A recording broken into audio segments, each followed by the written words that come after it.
All of these barrels have to be tasted, and tasting is kind of an occupational hazard that I have. I start tasting whiskeys at about 6 in the morning each and every morning. I try to finish up about 1 in the afternoon so I can safely drive home every night. That's Bill, the master blender at Forty Creek. We'll meet him a little later in the video. For now, when you're in the Niagara region of Ontario, treat yourself with a stop at the distillery of the decade, Forty Creek, where the angels share a 50-year-old whiskies scents the air. Learn how each whiskey is blended by the master blender, sample award-winning new-to-you favorites, sign up for Whiskey University, and shop assisted by whiskey experts who love quality spirits and accessories as much as you do. I'm Bill Ashburn. I'm the master blender at Forty Creek Distillery. Making whiskey is an extreme passion of mine. I have the opportunity at Forty Creek to create new products. It's something that really excites me. Not only do we create whiskeys here, we've also get into lines of liqueurs. A really successful one for us has been Forty Creek Nanaimo. Nanaimo bars are the quintessential Canadian dessert. Nanaimo bar has got all of the flavors of coconut, graham cracker, custard, and bittersweet chocolate. It's an unbelievable dessert, and it makes an even better, in my opinion, liqueur.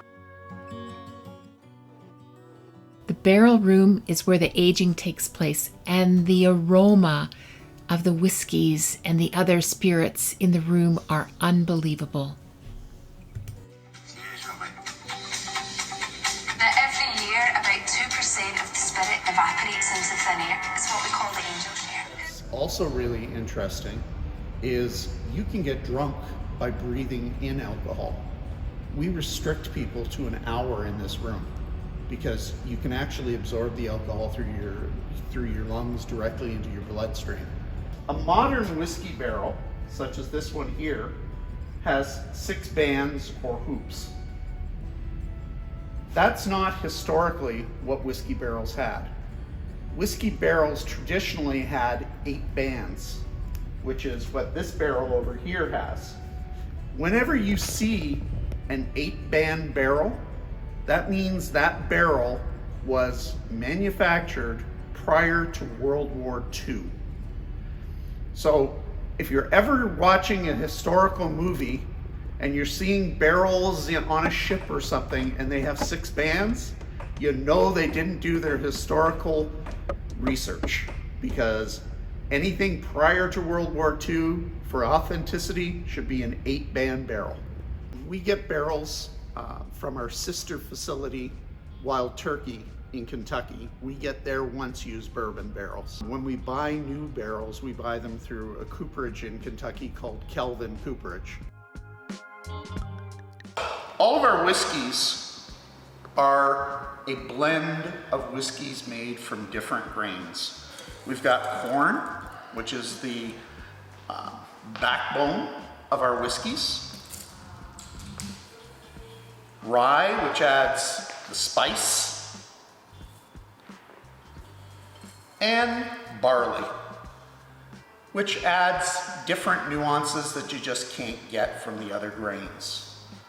So all of the Forty Creek whiskeys contain different proportions of these grains, which allows us to get all of the different tastes. It gives us all kinds of tools or palettes to use to paint the different flavors of the whiskeys.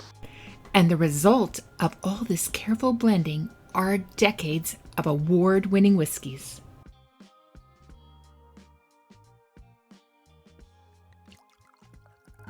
Signature higher-end products is Confederation Oak, which is whiskey that's matured in regular American oak Then we blend the whiskeys together and re-age for 1 to 2 years in Canadian oak barrels. Double barrel is much the same process as Confederation oak, except we re-age in once-used bourbon barrels. So you get more of those bourbon spicy notes than you do in the Confederation oak. Our very first product we released was Barrel Select. And we released this back in the year 2000. It's actually our most awarded whiskey we've ever produced. It continues to this day to win gold medals in whiskey competitions. Just a wonderful all-round sipping whiskey and great for mixing with ginger ale. A step up from that is Copper Pot, which is Barrel Select but more. It has more flavor. It has a slightly higher alcohol content in 43%, and it's fantastic for mixing in cocktails like Manhattans, etc., because it can hold its own and you still get the whiskey flavors. The Forager, which is actually Canadian whiskey with botanicals added to it. They're all Canadian sourced botanicals. Things like Labrador tea, sweet fern, mugwort, and a few others. It's an extremely interesting product, almost gin-like. Then we have a product called Taproom. What Taproom is I sent some used whiskey barrels out to a local brewery called Bench Brewing. They brewed a heavy dark beer in the barrels. I got them back. I re-aged whiskey in those barrels. So in this whiskey, you get the taste of hops. It's kind of a combination beer whiskey experience. So double barrel, we age the whiskeys separately, then we blend them together, then we re-age them for anywhere from 6 months to a year in a once-used bourbon barrel, just to pick up some more nuances out of that bourbon barrel. It's a little bit spicier, just a little bit more than most of our whiskeys.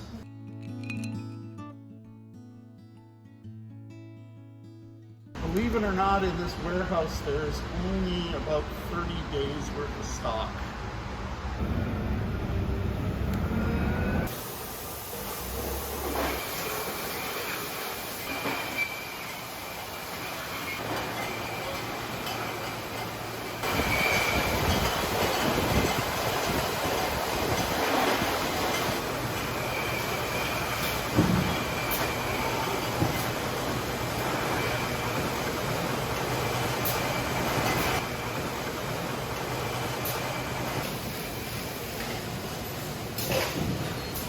This is why you don't have any injuries.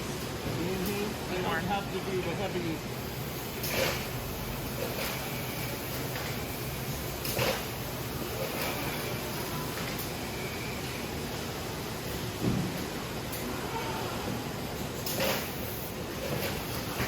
And that just works all day long. It knows it needs sideways now, right? Yep. Son of a gun. Now that pellet's full, that goes out, empty comes in.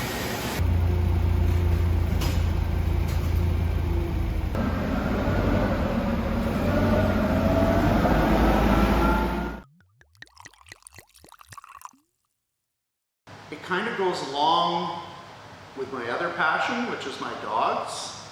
Was actually able to combine both passions in a product called Foxheart Whiskey, which carries my kennel name of our dogs. I should say mine, I should say my wife and mine's kennel. We actually included a picture of one of my dogs, whose name is Ruby. Her real name is Canadian American Champion Foxheart Tarshadow Tornado, and that's an apt description of Ruby.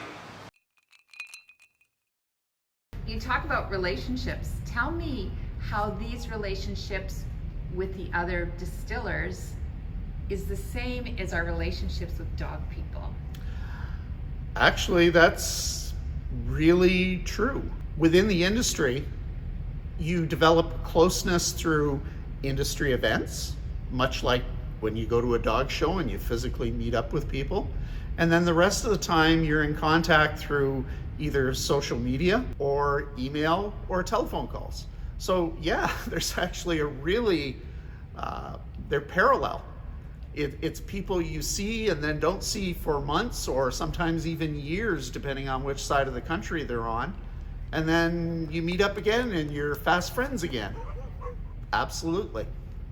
So what about relationships? Because when I breed dogs and I look at dogs and I see what other people are doing when I travel internationally and within Canada, I get ideas about what other people are doing and styles and things like that. Is that the same in your industry? It certainly is. When I'm traveling, I do two things. When I go to Europe, you will find me in bars at night, sampling different whiskeys from around the world and also different liquors from around the world.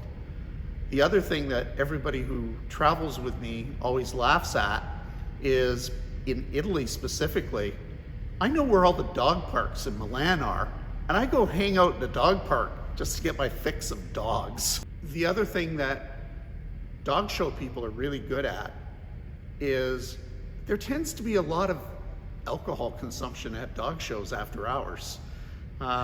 It's part of our unwinding, our relaxation. So they're very much connected.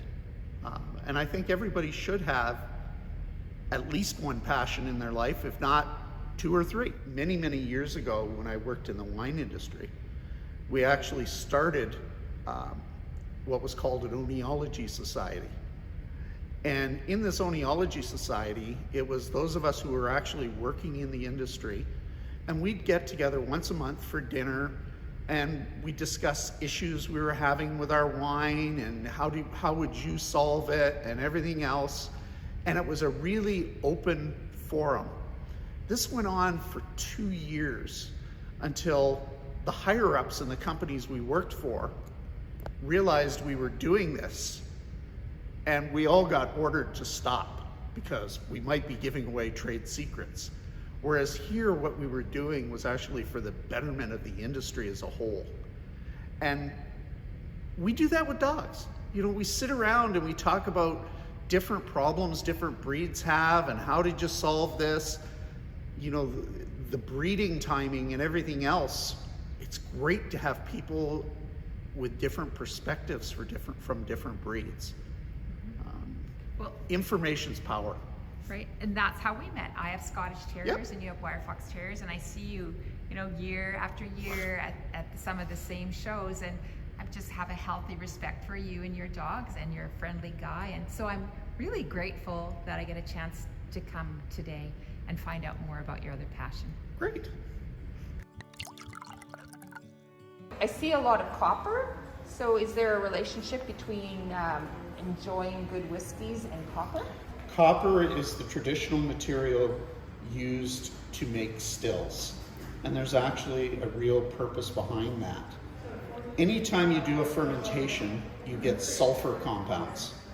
When you do a distillation, you concentrate those sulfur compounds that give you off tastes, tastes like burnt matches, mercaptans that you smell in natural gas, etc. Copper reacts with sulfur compounds and forms copper sulfate, which doesn't distill over. So it actually removes the sulfur from any fermentation. Be sure to drop by 40 Creek for a whiskey tasting or take part in one of their annual whiskey weekends. There's another Niagara Region adventure just around the corner. Just click the link and I'll see you there.